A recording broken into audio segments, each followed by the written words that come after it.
Kerry Packer left a £100,000 tip for a sandwich, not a fancy restaurant, not a Michelin-starred meal, a simple ham sandwich at a roadside hotel in the middle of the night. The bill was £128.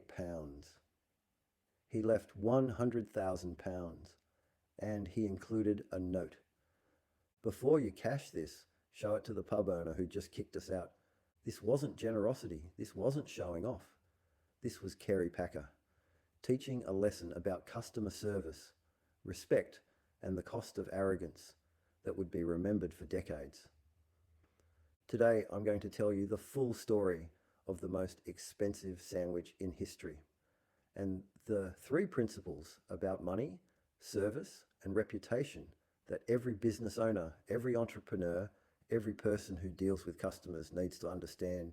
This is a story about a late night sandwich, but it's really a story about power, respect, and how you treat people when you think nobody's watching. England, 1991. Late evening, Kerry Packer and his polo team had just finished a match at the Guards Polo Club in Windsor. They were sweaty, tired, and hungry. Polo is an exhausting sport, hours of intense physical activity. And by the time the match ended and they'd taken care of their horses and equipment, it was well past midnight. Packer and his group, maybe 6 or 7 people, were looking for food. They weren't dressed formally. They were still in their polo gear, muddy boots, casual clothes. They looked like what they were, athletes who'd just finished a match and needed a meal. They walked into a pub not far from the polo grounds, a traditional English pub, the kind that's been serving the local community for generations. The lights were still on. There were still a few people inside finishing their drinks. Packer walked up to the bar and asked politely if they could get some food. Nothing elaborate, just whatever the kitchen could make. Sandwiches? Anything? The pub owner looked at them, looked at their clothes, looked at their muddy appearance, looked at the late hour, and he made a decision that would haunt him for the rest of his life. Kitchen's closed. We're not serving food. You need to leave. It wasn't just the words, it was the tone. Dismissive, rude, the kind of tone that says you're not welcome here. You're not our kind of customer. Get out. Packer didn't argue, didn't raise his voice, didn't identify himself. He just looked at the pub owner for a moment, nodded, and walked out with his team. They got back in their cars and started driving, looking for anywhere that might still be serving food at this hour. A restaurant, a hotel, anything. After about 15 minutes, they found a small roadside hotel, nothing fancy. A modest establishment that catered mostly to travellers. The kind of place where you stop for the night when you're driving between cities. They walked in. The front desk clerk looked surprised to see a group this late, but he was polite. Professional, can I help you? Packer explained the situation. They'd just finished a polo match. They were hungry. Was there any chance they could get some food? They'd pay whatever it took. The clerk thought for a moment.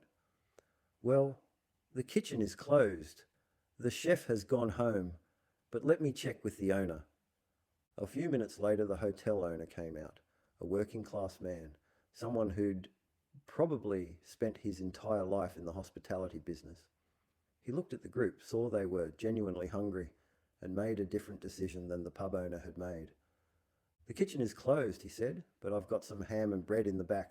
I can make you sandwiches if that's all right. Packer's face lit up. That would be perfect. Thank you. The hotel owner went to the back, made simple ham sandwiches, nothing fancy. Basic bread, ham, maybe some butter and mustard, the kind of sandwich you'd make at home. He brought them out with some drinks. Packer and his team ate. They were grateful. The sandwiches weren't gourmet, but they were exactly what was needed. Food, hospitality, kindness. When they finished, Packer asked for the bill. The hotel owner tallied it up. The sandwiches, the drinks, the late night service. He came back with a bill for £128. Packer pulled out his checkbook and he wrote a cheque for £100,000. He handed it to the hotel owner along with a handwritten note. The hotel owner looked at the cheque, looked at the amount. His hands started shaking. This has to be a mistake, he said. Packer smiled. It's not a mistake, but I need you to do something for me before you cash it. What's that? Show it to the pub owner about 2 miles back, the one who refused to serve us tonight. I want him to see what his rudeness cost him. The hotel owner stood there speechless. He'd just made sandwiches, simple ham sandwiches, and he was holding a cheque for £100,000. Packer shook his hand, thanked him for his kindness, and walked out. The next morning, the hotel owner did exactly what Packer had asked. He drove to the pub, walked in, found the owner. Do you remember turning away a group last night, late, after the polo match? The pub owner barely remembered. Yeah, I think so. Kitchen was closed. Why? The hotel owner pulled out the cheque, showed it to him. This is what they left me for making them sandwiches. The pub owner looked at the cheque, looked at the amount, looked at the signature. Kerry Packer. His face went white. He knew that name. Everyone in England knew that name, one of the richest men in the world, a media mogul from Australia, someone who could have spent any amount of money at his pub, someone who could have become a regular customer, bringing his wealthy friends, creating a reputation that would have transformed the business. And he'd kicked him out because the kitchen was closed, because they looked too casual, because it was late and he didn't want to be bothered. The pub owner never recovered from that mistake. The story spread throughout the community. Everyone heard about how he'd turned away Kerry Packer, how his rudeness had cost him the tip of a lifetime, how a competitor down the road had received £100,000 for doing what he'd refused to do. The pub owner's business suffered, not because people boycotted him, but because the story became a legend, a cautionary tale. And every time someone walked into his pub, they wondered if they were being treated rudely too. The hotel owner, meanwhile, framed the cheque. He cashed it, of course, used the money to improve his property, to invest in his business, to secure his family's future. But he kept a copy of the cheque and the note framed on the wall. For decades, that framed cheque hung in the hotel, a reminder, a testament, proof that kindness pays, proof that how you treat people, especially when it's inconvenient, especially when they don't look like your typical customer, matters more than you can imagine. Lesson 1. Customer service is an investment, not a cost. The first lesson from this story is fundamental. The pub owner saw serving Packer's group as a cost. Extra work, late hours, hassle. He looked at the immediate inconvenience and decided it wasn't worth it. The hotel owner saw it as an investment, a chance to help someone, a chance to provide service, a chance to build reputation and goodwill. Most business owners think about customer service wrong. They see it as an expense, something that costs money and time, something to minimize, something to outsource to the cheapest provider. But customer service isn't a cost, it's an investment. And like all investments, it compounds over time. When you provide exceptional service, several things happen. First, that customer comes back. They become loyal. They spend more over their lifetime. That's the obvious return. But there's a hidden return that's far more valuable. They tell people, they share stories, they create reputation. Think about the hotel owner. He spent maybe 30 minutes making sandwiches, used ingredients that probably cost him £20, put in minimal effort for a task that wasn't even part of his normal business. And he received £100,000. That's a return of 5,000 to 1. That's the kind of return you can only get from exceptional service at unexpected moments. But even beyond the money, think about the reputation.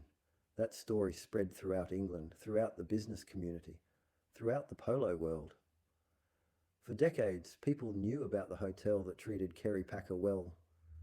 People went there because of the story. People trusted them because of what they did that night. That's compound interest on customer service. One act of kindness, 30 years of reputation. The pub owner got the opposite. One act of rudeness, 30 years of regret. One moment of saying no to inconvenience. Decades of being known as the man who turned away Kerry Packer. Here's what most business owners don't understand. Every customer interaction is a test, not of your ability to follow procedures, not of your ability to enforce rules, but of your ability to see opportunity where others see burden. The pub owner looked at Packer's group and saw burden, late hour, extra work, people who didn't fit his image of ideal customers. The hotel owner looked at the same situation and saw opportunity, a chance to help, a chance to serve, a chance to demonstrate what his business stood for. One saw cost, one saw investment. The difference was £100,000, plus reputation, plus decades of compounding goodwill. In business, in any profession where you deal with people, this principle is everything. The way you treat people when it's inconvenient, when they're not your typical customer, when nobody is watching, that determines your long-term success more than any marketing campaign or business strategy ever will. Customer service isn't about being nice. It's about recognizing that every interaction is either building or destroying value that will compound over years.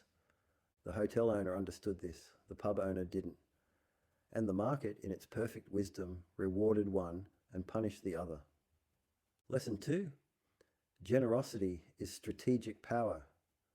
The second lesson is about how Packer used his wealth.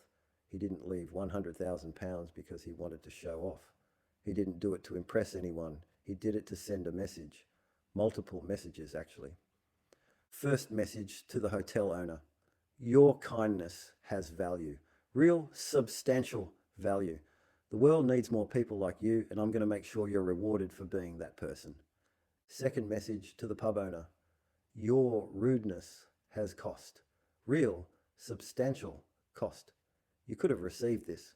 You could have built a relationship with me. Instead, your competitor did. And I want you to know exactly what you lost. Third message to everyone else. Watch how you treat people. You never know who you're dealing with, and the cost of rudeness can be far greater than you imagine. This is sophisticated use of wealth. Packer wasn't just spending money. He was investing in behavior change. He was teaching a lesson that would ripple through the community for decades. But there's something deeper here about generosity and power. In most people's minds, generosity is weakness. Giving money away is losing power. Holding on to money is maintaining power. But that's backwards. True power is demonstrated by how you use resources, not by how you hoard them. The powerful give strategically. They use generosity as a tool, as a message, as a way to shape behavior and create desired outcomes. Packer could have left £500. That would have been a generous tip. The hotel owner would have been grateful, but it wouldn't have been memorable. It wouldn't have sent a message. It wouldn't have created a story. £100,000 wasn't just generous. It was strategic. It was impossible to ignore. It was a statement that would be talked about forever. And the note, show this to the pub owner, that was the genius part, that transformed the tip from simple generosity into a teaching moment, a public demonstration of consequences, a way to ensure the lesson was learned not just by the hotel owner, but by everyone. This is how the truly wealthy think about money, not as something to accumulate endlessly, not as something to display for ego, but as a tool to create desired outcomes, to reward behavior you want to see more of, to punish behavior you want to see less of, to send messages that outlast the moment. Most people with money spend it on things. Cars, houses, watches, whatever makes them feel successful. That's consumption. That's ego. Packer spent money on principles, on teaching, on shaping behavior. That's power. The hotel owner never forgot that night. He told the story thousands of times. He changed how he treated every customer afterward. He trained his staff differently. He built his entire business philosophy around the principle that Packer had demonstrated. And the pub owner never forgot either. He spent the rest of his career regretting one moment of rudeness, one decision to choose convenience over service. That's the power of strategic generosity. It doesn't just reward the recipient, it changes behavior. It creates examples. It establishes norms. When you give generously at the right moment to the right person in the right way, you're not spending money. You're investing it in cultural change, in behavior modification, in long-term outcomes that far exceed the cost. Lesson 3. Reputation is built in unseen moments. The third lesson, and perhaps the most important, is about reputation, about how it's actually built versus how most people think it's built. Most people think reputation is built through marketing, through PR, through carefully managed public appearances and strategic communications, through control, but that's not how reputation actually works. Real reputation is built in unguarded moments, in late night interactions when you think nobody important is watching, in how you treat people who can't do anything for you, in decisions you make when there's no immediate benefit to doing the right thing. The pub owner thought he could afford to be rude to a group of sweaty polo players at midnight. Kitchen's closed, not my problem. Get out. He thought that interaction didn't matter because it was late, because they weren't obviously wealthy, because it was just one moment that nobody would remember. He was catastrophically wrong. That one interaction defined his reputation for decades. That one choice to prioritize convenience over service became the story people told about his business. The hotel owner thought differently. He didn't know who Kerry Packer was when he agreed to make sandwiches. He wasn't trying to impress anyone. He was just doing what he thought was right, treating people well, providing service, being helpful. And that unguarded moment of genuine kindness became his reputation, became his legacy, became the foundation of his business success for years afterward. Here's what most business owners miss. Your reputation isn't determined by your best customers on your best days. It's determined by how you treat difficult customers on difficult days. It's determined by late night interactions when you're tired. It's determined by how you handle inconvenience. Those are the moments that reveal character. And character, once revealed, becomes reputation. The pub owner revealed that he valued his convenience more than serving customers, that he judged people by appearance, that he'd turn away business rather than accommodate. That character became his reputation. The hotel owner revealed that he valued helping people, that he'd go out of his way to accommodate, that he didn't judge by appearances. That character became his reputation. Neither man knew these moments would define them. That's the point. The moments that define your reputation are the ones you don't know are being judged, the ones where you're just being yourself, the ones where you think nobody important is watching, but someone is always watching. Or even if they're not, your actions in those moments reveal who you truly are, and eventually who you truly are becomes known. Packer's tip didn't create the hotel owner's reputation, it revealed it. The hotel owner had probably been kind to thousands of customers in small ways for years. The tip just made one instance of that kindness visible and memorable. And Packer's story didn't create the pub owner's reputation, it revealed it. The pub owner had probably been rude to customers in small ways for years. The story just made one instance of that rudeness visible and memorable. This is why character matters, why integrity matters, why treating people well consistently matters. Not because every interaction will be rewarded with £100,000, but because character is cumulative, it builds, it compounds, and eventually it manifests in reputation. You can't fake good character, you can't turn it on and off based on who you're dealing with. If you treat unimportant people poorly, that's your character. And eventually you'll treat someone you think is unimportant who turns out to be very important. And your true character will be revealed. How this applies to your life. Now you might be thinking, I don't run a hotel. I'm not dealing with billionaires. How does this apply to me? Let me tell you exactly how. First, in any role where you interact with people, customer service, management, sales, teaching, medicine, anything, understand that your reputation is being built or destroyed in every interaction, especially the inconvenient ones, especially the late night ones, especially the ones with people who seem unimportant. Treat every interaction as if it's being observed by everyone who will ever judge you, because in a sense it is. Character is cumulative. Every interaction adds to who you're becoming. and who you're becoming will eventually become known. Second, if you're in a position to give, to be generous, to reward good behavior, do it strategically. Don't just spend money on things for yourself. Invest money in outcomes you want to see more of. Reward people who demonstrate the values you believe in. You don't need to leave £100,000 tips, but you can leave meaningful tips. You can write reviews praising exceptional service. You can refer customers to businesses that treated you well. You can tell stories about people who went above and beyond. Every time you do that, you're investing in a culture of better service. You're creating incentives for people to treat others well. You're using your resources, whatever they are, strategically. Third, understand that rudeness has compounding costs.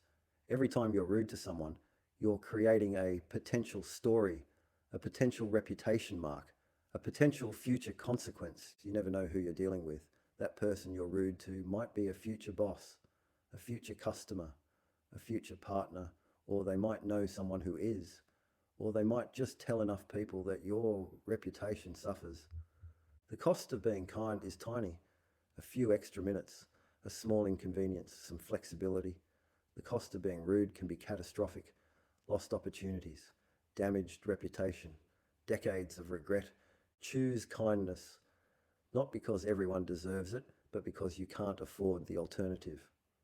Kerry Packer died in 2005, worth $6.5 billion, a legend in business, a master of power dynamics, someone who understood markets, timing, and human nature better than almost anyone.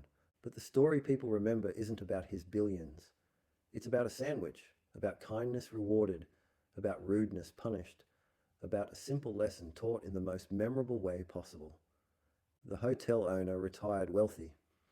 His business thrived for years. He told the story of that night until the day he died, and he built his entire philosophy around the principle it demonstrated. The pub owner lived with regret. His business survived, but never thrived. The story followed him. Every time someone mentioned Kerry Packer, every time someone talked about customer service, his name came up. Two businesses, same night, same potential customer, two different decisions, two completely different outcomes. One chose convenience, one chose service, one chose to judge by appearances, one chose to see the human need, one chose rudeness, one chose kindness, and the results compounded over decades. One life elevated, one life haunted. So here's my question for you. How are you treating people when you think nobody's watching, when it's inconvenient, when they can't obviously do anything for you? Because those moments are building your reputation. Those moments are revealing your character. Those moments will determine opportunities you get or lose in ways you can't predict. The pub owner thought he could afford to turn away a group of tired polo players. He thought that moment didn't matter. He was wrong, and it cost him more than he could have imagined. The hotel owner thought he was just making sandwiches, just being helpful, just doing what seemed right. He was wrong too. He wasn't just making sandwiches. He was building a legacy, creating a story, demonstrating principles that would define him for decades. Every customer interaction is a test. Every moment of inconvenience is an opportunity. Every person you serve might be nobody, or they might be Kerry Packer. And the only way to guarantee you treat Kerry Packer well is to treat everyone well. The sandwiches cost £20, 30 minutes of time, and they return £100,000 plus decades of reputation. That's not luck. That's the return on character, the return on respect, the return on treating people well when you don't have to. The question is, are you making that investment?